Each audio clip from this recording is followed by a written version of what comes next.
Hey everyone, and welcome back to Pink English. Hi, everyone. We are so excited to learn with you today. I'm Sophia, and this is Daniel. Our goal is to make English easy and fun for you. Exactly. If you enjoy our lessons, please hit the like button and subscribe. It really supports the channel. Today, we are talking about shopping. We will practice listening, learn key words and phrases, and boost your confidence. Ready? Let's dive in. Shopping is such a universal topic because we all have to do it, whether we love it or hate it. Personally, I have a bit of a love-hate relationship with shopping. I love finding new things, but I really dislike crowds. What about you, Daniel? Are you a shopaholic? That is a great word to start with. A shopaholic is someone who is addicted to shopping, right? I wouldn't say I am a shopaholic, but I definitely enjoy what some people call retail therapy. Retail therapy is a very common expression. Let me spell that keyword out for everyone. Retail. R-E-T-A-I-L. Retail. Retail refers to the sale of goods to the public. So retail therapy is the act of shopping to make yourself feel happier or more cheerful. Do you find that it actually works for you? Honestly, yes. If I've had a stressful week at work, buying a new gadget or even just a nice pair of shoes gives me a little boost of dopamine. However, I have to be careful not to spend too much money. Do you prefer going to physical stores or do you do most of your shopping online? Over the last few years, I have shifted almost entirely to online shopping. I love the convenience of having things delivered right to my door. But there is one big downside. You cannot touch or try on the items. Have you ever bought something online that looked great in the picture but was terrible in reality? Oh, absolutely. I bought a jacket last winter that looked incredibly warm and thick on the website. When it arrived, it was as thin as a piece of paper. It was a huge disappointment. That's why for clothes, I still prefer to go to a shopping mall. I need to feel the fabric. That makes perfect sense. There's also the social aspect of shopping. Many people go to the mall just to hang out with friends. We actually have a specific verb for looking at goods in store windows without intending to buy anything. I know this one. It is window shopping. That is correct, window shopping. It's when you walk past stores and look at the displays, but you keep your wallet in your pocket. It can be a very relaxing way to spend a Saturday afternoon if the weather is nice. I do a lot of window shopping, especially for expensive cars or luxury watches. It's nice to dream, even if I can't afford them right now. Speaking of affording things, I think many of our listeners might feel overwhelmed by all the different types of stores and the specific vocabulary we use to describe them. You're right. It's not just about buying, it's about knowing where to go. There's a huge difference between a department store, a boutique, and a convenience store. Exactly. And navigating inside those stores can be tricky too. I think it would be incredibly helpful if we broke down the different types of shopping locations and the specific words we use when we're walking through them. Shall we start with the basics of the physical store? That sounds like a perfect plan. Let's leave the online world for a moment and imagine we're stepping out onto the street. The first term we need to master is for a physical building as opposed to an online shop. We call this a brick and mortar store. I've heard that phrase before, but it always sounds a bit strange. Can you spell that for us? Certainly. It's spelled B-R-I-C-K dash A-N-D dash M-O-R-T-A-R. Brick and mortar. Bricks are the red blocks used to build walls, and mortar is the paste used to stick them together. So a brick and mortar store is a traditional street-side business that deals with customers face-to-face. That's a great visual image. So if I go to the town center, I'm visiting brick and mortar stores.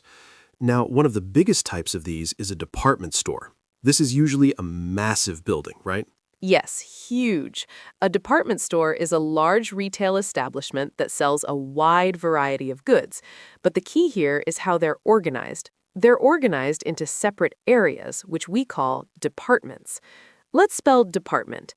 D-E-P-A-R-T-M-E-N-T-S. Departments. So if I walk into a large store in London or New York, I might see a sign that says menswear or home goods. Those are the departments. Exactly. You have the cosmetics department for makeup and perfume, you have the electronics department for computers and televisions, and you have the footwear department for shoes. It's designed to be a one-stop shop, meaning you can buy everything you need in one single building. I like one-stop shops. They save a lot of time. But sometimes department stores can feel a bit generic. If I want something unique or very stylish, I usually prefer to go to a boutique. That is a lovely word, and it's very common in fashion. Let's spell boutique carefully because it has French origins. Boutique. Boutique. Note that the QUE at the end sounds like a K. A boutique is usually much smaller than a department store, isn't it? Yes, a boutique is a small shop that sells fashionable clothes or accessories. They usually have a more curated selection. This means the owner has carefully chosen specific items that fit a certain style. You get more personal service in a boutique. Speaking of service, whenever I enter a store, whether it's a huge department store or a tiny boutique, I often want to look around without a salesperson bothering me immediately. Is there a word for looking through items casually? Yes, the verb you're looking for is to browse. Browse. To browse. It means to look at goods for sale in a leisurely way. So if a salesperson comes up to you and asks, "Can I help you?" you can simply reply, "No thanks, I'm just browsing." That's a lifesaver phrase. I use it all the time. I'm just browsing. It takes the pressure off. Now, let's say I'm browsing in the menswear department and I find a shirt I like. I can't just buy it, I need to check if it fits. Where do I go? You need to find the fitting room. Fitting. Fitting room. In some regions, especially in the UK, you might also hear it called a changing room. This is the small cubicle or room where you can try on clothes. I always find fitting rooms a bit stressful. The lighting is never very flattering, but it's essential. There's nothing worse than getting home and realizing the sleeves are too short. Now, let's switch gears slightly. We've talked about clothes, but we all need to eat. What about food shopping? Grocery shopping is a huge part of our weekly routine. The layout of a grocery store or supermarket is quite specific. The long walkways where the food is displayed on shelves are called aisles. This is a very tricky word to spell and pronounce. It sounds like I'll, as in I will. Can you teach us the spelling? Definitely. It's spelled Aisle. Aisle. The S is completely silent. You do not pronounce it. So you might say, "Excuse me, can you tell me which aisle the pasta is in?" And the employee might say, it's in aisle 4, next to the tomato sauce. I love how organized supermarkets are. But sometimes I get a cart that has a wobbly wheel and it's so annoying. That is a classic shopping problem. We should clarify the container you use. If you are buying a lot of things, you push a shopping cart, CART. In British English, this is often called a trolley, TROLLEY. And if you are only buying a few things, you might just carry a basket, BASKET. I usually try to use a basket because it prevents me from buying too much junk food. If the basket gets too heavy, I know I have to stop shopping. That is a very smart strategy, Daniel. Once you have navigated the aisles and filled your basket or cart, you have to head to the final destination of the store trip, the place where you pay. The checkout. CHECKOUT. The checkout. Precisely. The checkout is the counter where you pay for your goods. These days, many stores also offer a self-checkout, where you scan the items yourself without a cashier.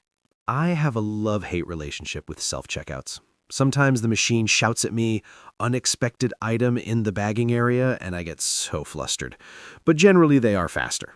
We've covered the types of stores and how to move around them, but we haven't really talked about the most important part, the money, the transaction itself. You're right. Finding the item is only half the battle. You have to be able to pay for it and hopefully get a good deal. I think we should talk about prices, discounts, and payment methods next. I agree completely. Let's move from the physical environment to the financial side of shopping. This is where vocabulary becomes very powerful because it can save you money. I am always ready to save money. Let's start with the price itself. Sometimes we look at a price tag and we are shocked because it is so high. When a price is unreasonably high, we can describe it as exorbitant. This is an advanced adjective, but very useful. Let me spell it. Exorbitant. Exorbitant. That is a strong word, exorbitant. So I could say I wanted to buy the new smartphone, but the price was exorbitant. Exactly. It means the price is much higher than it should be. Another way to say this, which is a bit more informal, is that something costs an arm and a leg. I use that idiom all the time. But let's look at the opposite. What if the price is surprisingly low? Then you have found a bargain. Bargain. A bargain. A bargain is something bought or offered at a lower price than its usual value. Everyone loves a bargain. I sometimes go to the store specifically during a sale to hunt for bargains. But there's a difference between something being cheap and something being affordable, isn't there? That is a very important distinction. The word cheap can sometimes have a negative connotation, implying poor quality. For example, this shirt feels cheap. However, affordable means it is reasonably priced and within your budget without necessarily being bad quality. Let's spell affordable. Affordable. So if I'm recommending a restaurant to a student, I should say it's very affordable rather than it's very cheap, to be polite? Yes, affordable sounds much more positive. It respects the value of the money. Now, sometimes the price isn't fixed. In many cultures and in certain situations like markets or car dealerships, you can discuss the price to try and lower it. You mean haggling? Yes, to haggle. Haggle. To haggle means to dispute or bargain persistently, especially over the cost of something. I am terrible at haggling. I feel so shy asking for a lower price.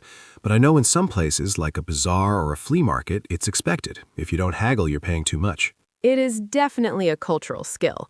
In a typical Western department store or supermarket, however, the prices are fixed. You cannot haggle with the cashier at the grocery store over the price of milk.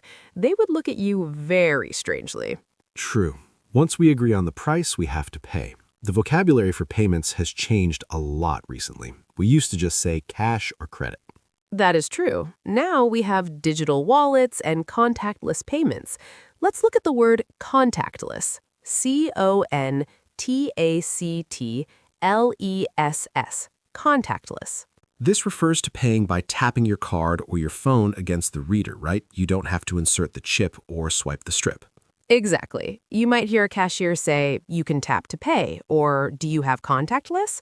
It's very fast and convenient. But even with digital payments, you should always ask for one specific piece of paper. The receipt. RECEIPT. This is another word with a silent letter. The P is silent. It is not receipt, it is receipt.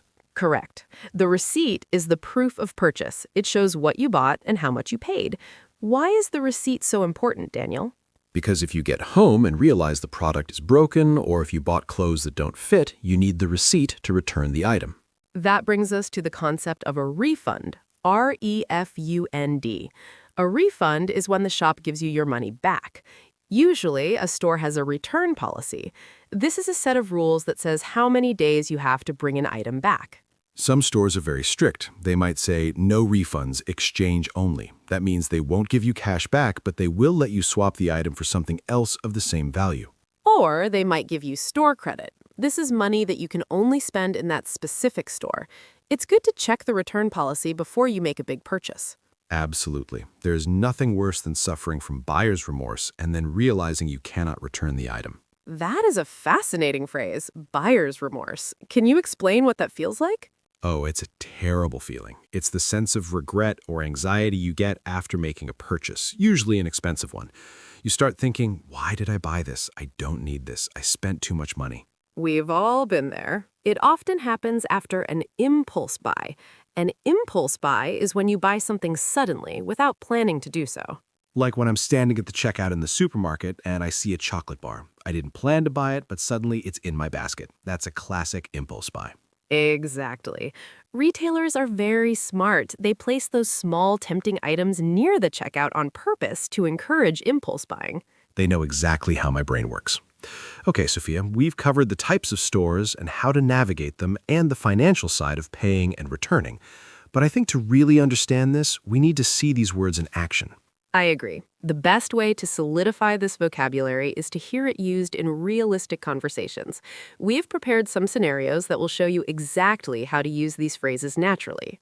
These role plays are going to cover two very different situations. One is a casual clothing trip, and the other is a more precious situation involving a defective product.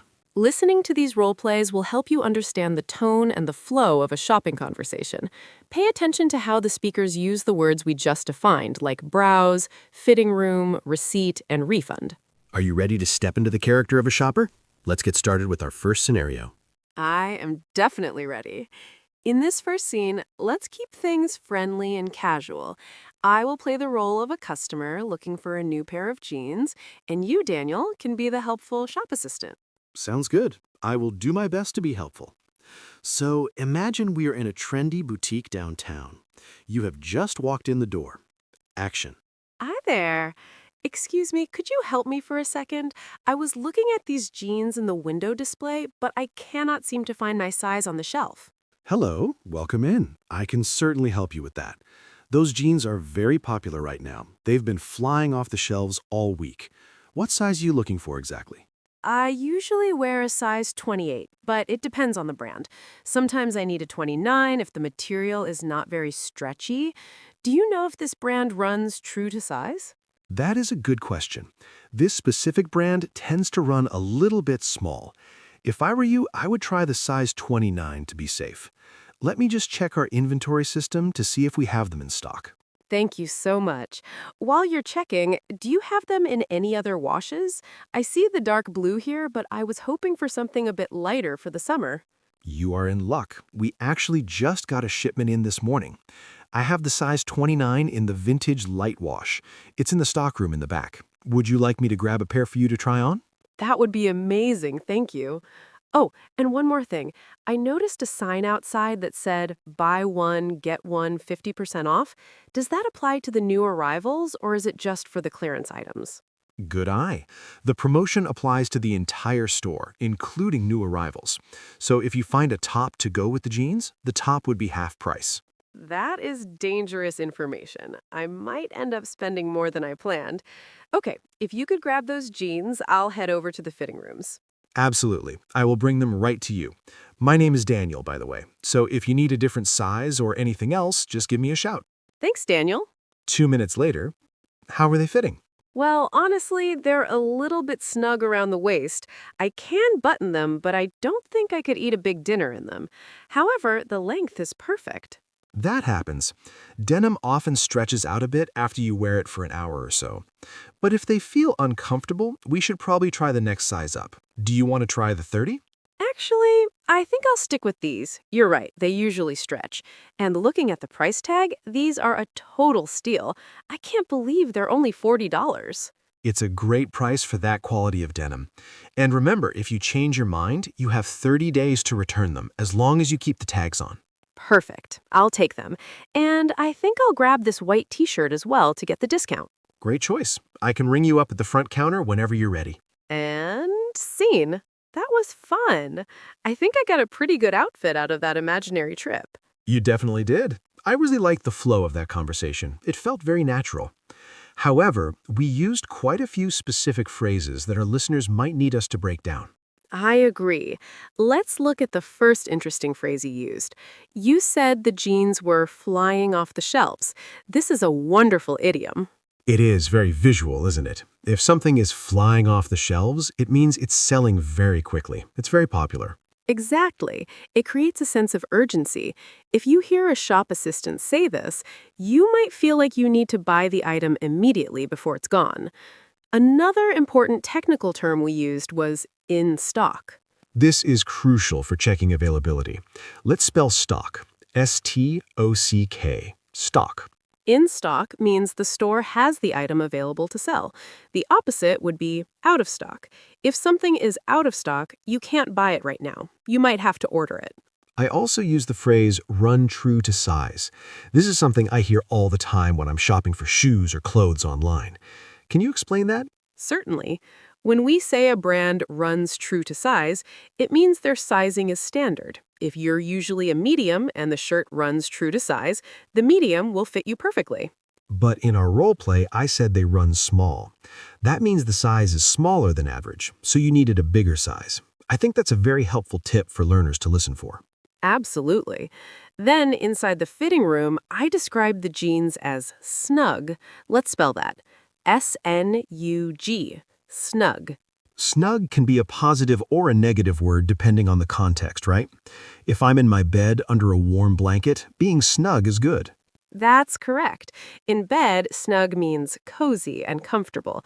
But when we're talking about clothing fit, snug usually means tight. It fits very closely to the body. It's a polite way of saying this is almost too small.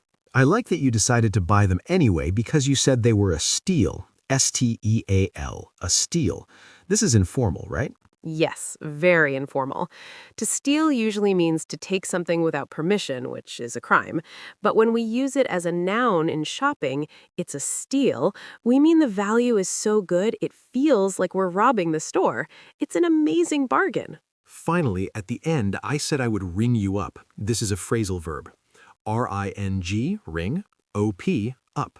To ring up means to process the payment on the cash register. It comes from the old days when cash registers actually made a loud ding or ringing sound when the drawer opened. I love those old machines. So if a cashier says, I can ring you up over here, they are inviting you to pay at their station. That covers the happy, casual shopping trip. But as we mentioned earlier, shopping isn't always smooth sailing. Sometimes things go wrong. That is right. Sometimes you buy something, take it home, and realize it's broken, or maybe it just doesn't work the way you expected. This next role play is going to be a bit more intense. In this scenario, Daniel, why don't you play the unhappy customer? I'll play the store manager who has to follow the rules. I am ready to channel my inner frustration. The situation is this. I bought a high-end coffee maker yesterday, but when I tried to use it this morning, it leaked water everywhere. I am not happy, and I want my money back. However, I've made a big mistake. What mistake is that? I threw away the receipt. Oh, that makes things very difficult. This is going to be a challenge. Are you ready? I'm ready. Let's do this.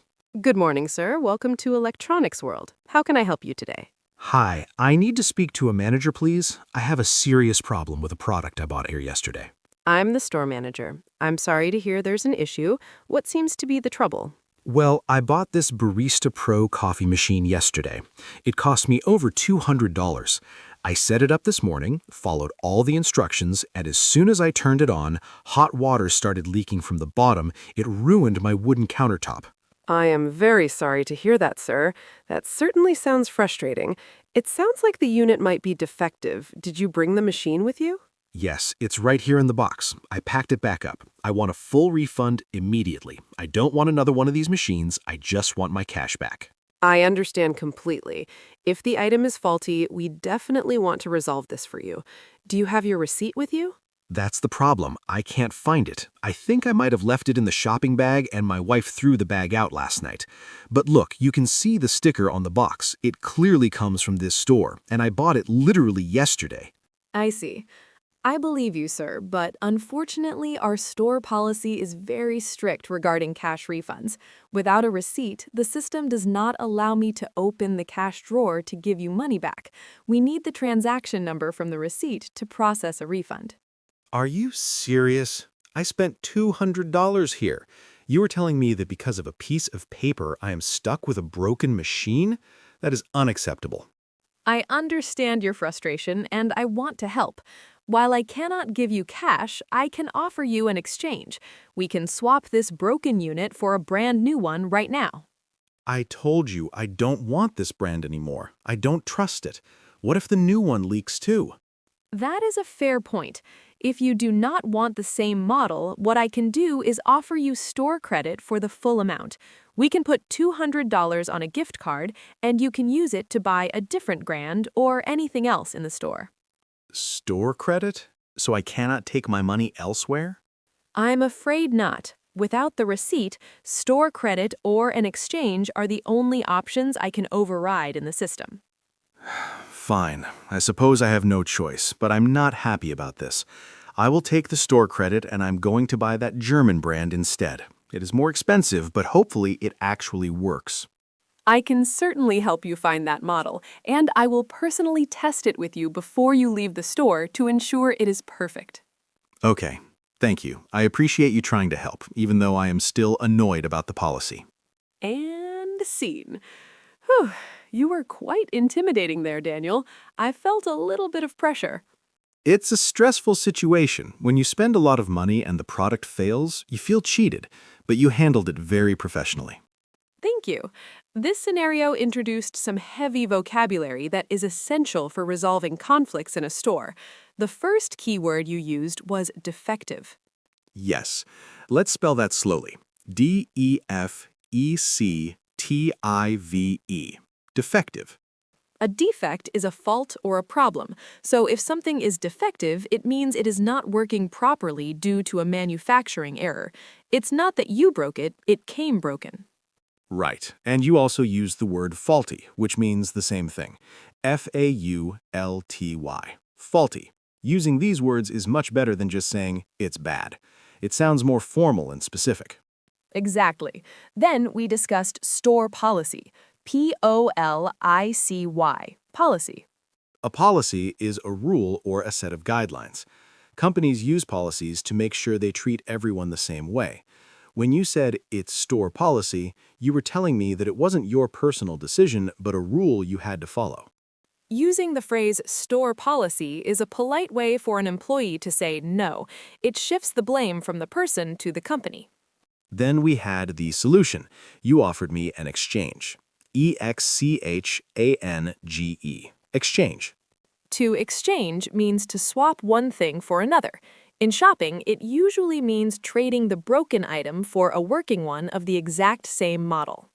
But I refused the exchange, so you offered store credit. We touched on this briefly in the intro, but let's define it properly. Store credit is a balance that you hold with a specific retailer. It's not real cash that you can put in your bank account. It's money that lives inside that store system. You have to spend it there. Which is better than nothing, but definitely not as good as a refund. I think the lesson here for everyone listening is keep your receipts. Absolutely. Or take a picture of them with your phone. That's a great modern trick. That is a brilliant idea. I never thought of that. Now, Sophia, we have acted out the happy purchase and the angry return, but there's another side to shopping that is purely social. You're right. Shopping isn't just a transaction. It's often a topic of conversation at parties, dinners, or coffee dates. People love to talk about what they bought, where they went, and how much they spent. Or how much they saved. I think we should explore how to talk about shopping when you're not actually in the store. How do you brag about a bargain, or how do you compliment someone else's new clothes? That is a vital skill. It's part of small talk, but it helps build relationships. For example, if I see you wearing a nice watch, I need to know the polite way to ask about it without being rude about the price. Exactly. Talking about money can be a little taboo in some cultures, so we need to navigate that carefully. Let's move into our cultural section. We're going to teach you the etiquette of shopping conversations. I'm ready. Let's leave the store and head to the coffee shop for some gossip. Socializing about shopping is very common. The first thing you might want to do is compliment someone on a new purchase. If you see a friend with a beautiful new coat, what do you say? You could keep it simple and say, "I love your coat. Is it new?" That is a perfect opener. Is it new? Invites the person to tell the story of the purchase, and usually people love to tell that story. If they say, "Yes, I just got it last week," a follow-up question might be, "Where did you get it?" This is a safe question. You're asking for the location, not the price. It shows you admire their taste and might want to go to that store yourself. Now, here's the tricky part. Can you ask, "How much was it?" Ooh, that is the danger zone.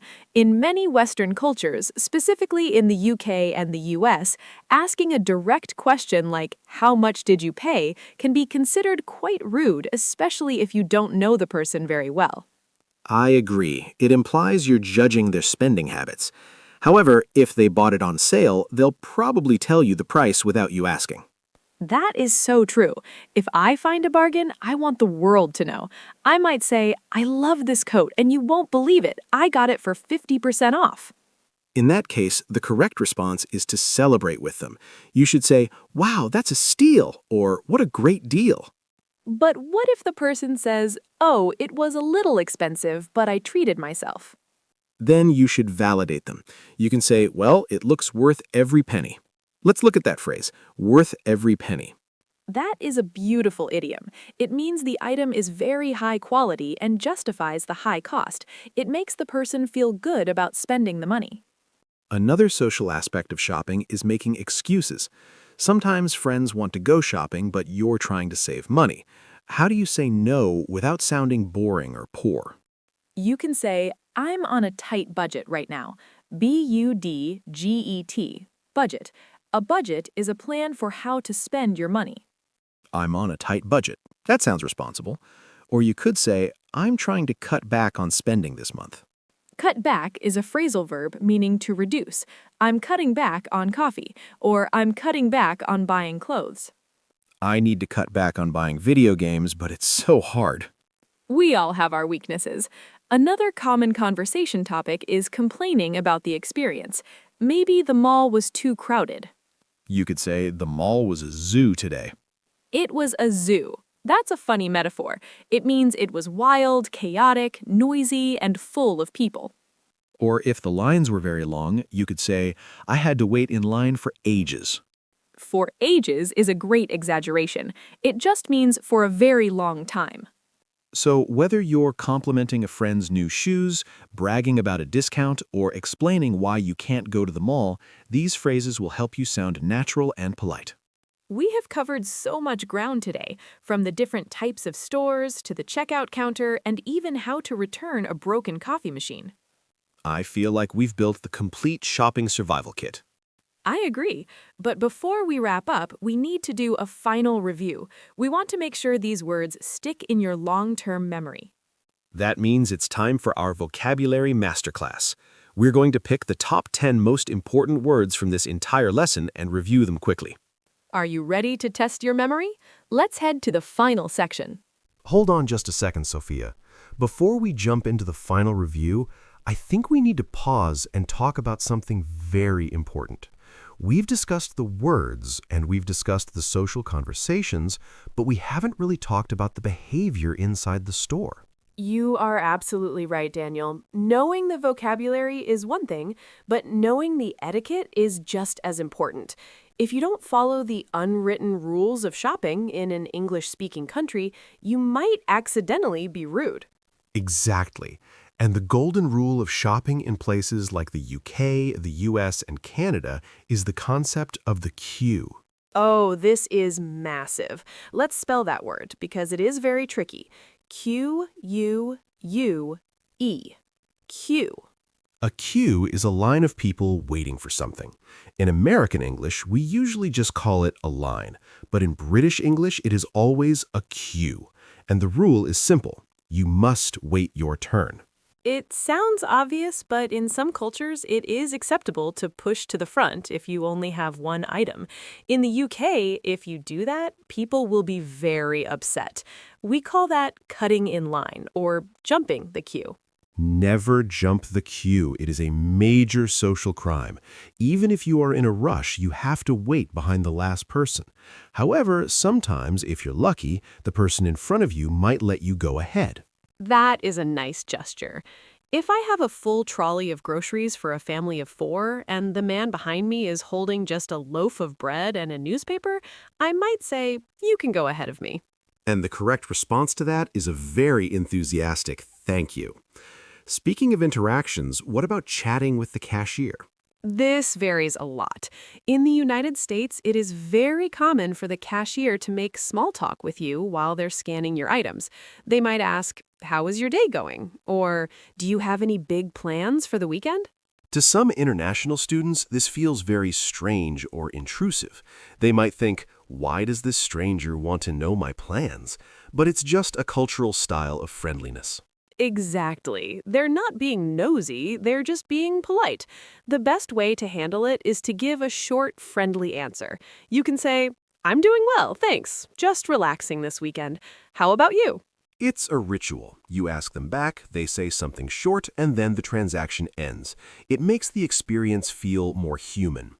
But there's one specific type of shopping etiquette that confuses everyone: the gift receipt.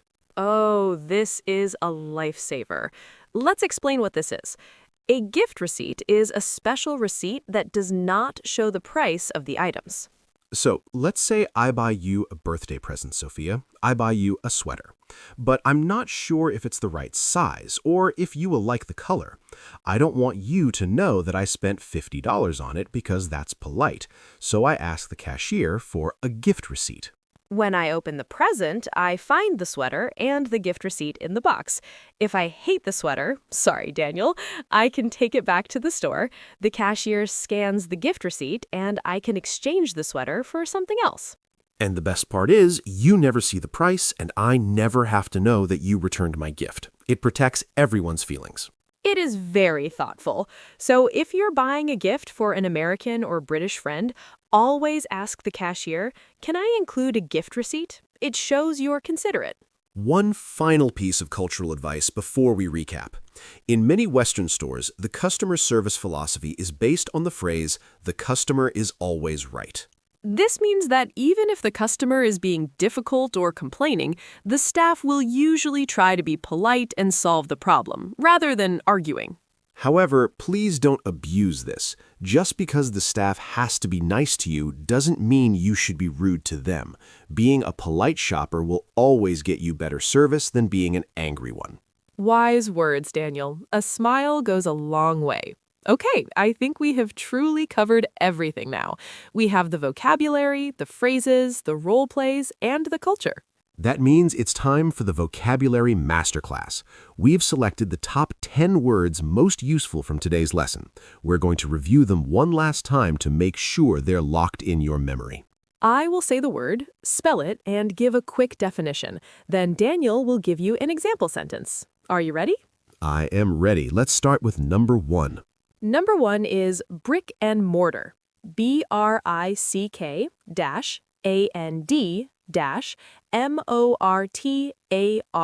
Brick and mortar. This refers to a physical store with a building, not an online shop. Example: even though I shop online, I still prefer visiting brick-and-mortar stores to try on shoes. Number 2 is browse. BROWSE. Browse. This means to look at goods for sale in a relaxed way, without necessarily intending to buy. Example: I don't need anything specific. I'm just browsing the bookstore for something interesting. Number 3 is aisle. AISLE. Aisle. This is the passage between shelves in a supermarket or department store.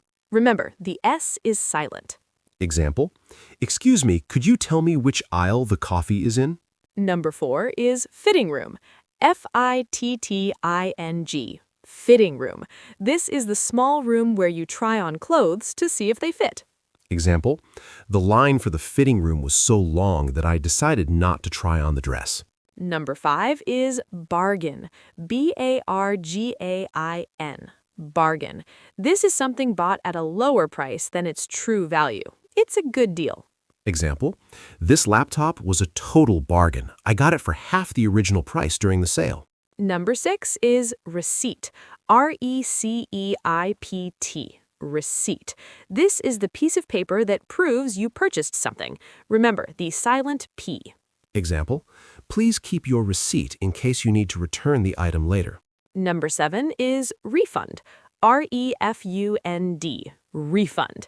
This is the money that is given back to you when you return a product.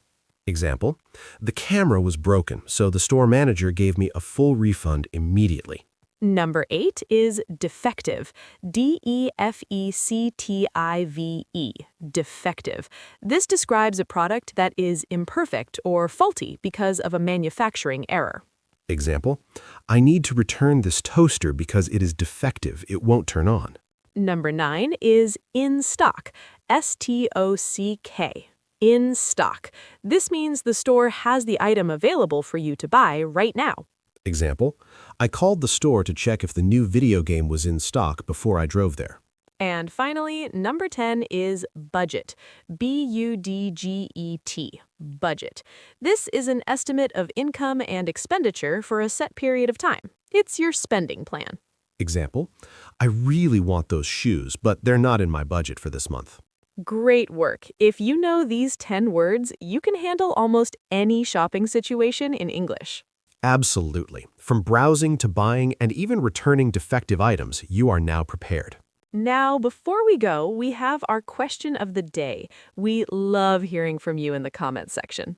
Today's question is about finding great deals. We want to know, what is the best bargain you have ever found? Did you find a designer coat for $10? Did you buy a car for a super low price? Or maybe you found a rare book at a flea market? Tell us the story in the comments below. We read every single one, and it's a great way to practice your writing skills. Thank you so much for joining us for this massive lesson on shopping. We hope you feel more confident and ready to hit the stores. Do you feel more confident and ready to hit the stores? If you found this video helpful, please give it a thumbs up and share it with a friend who is learning English. It really helps our channel grow. I'm Sophia. And I'm Daniel. And this is Pink English. Happy shopping, everyone! See you in the next lesson. Bye.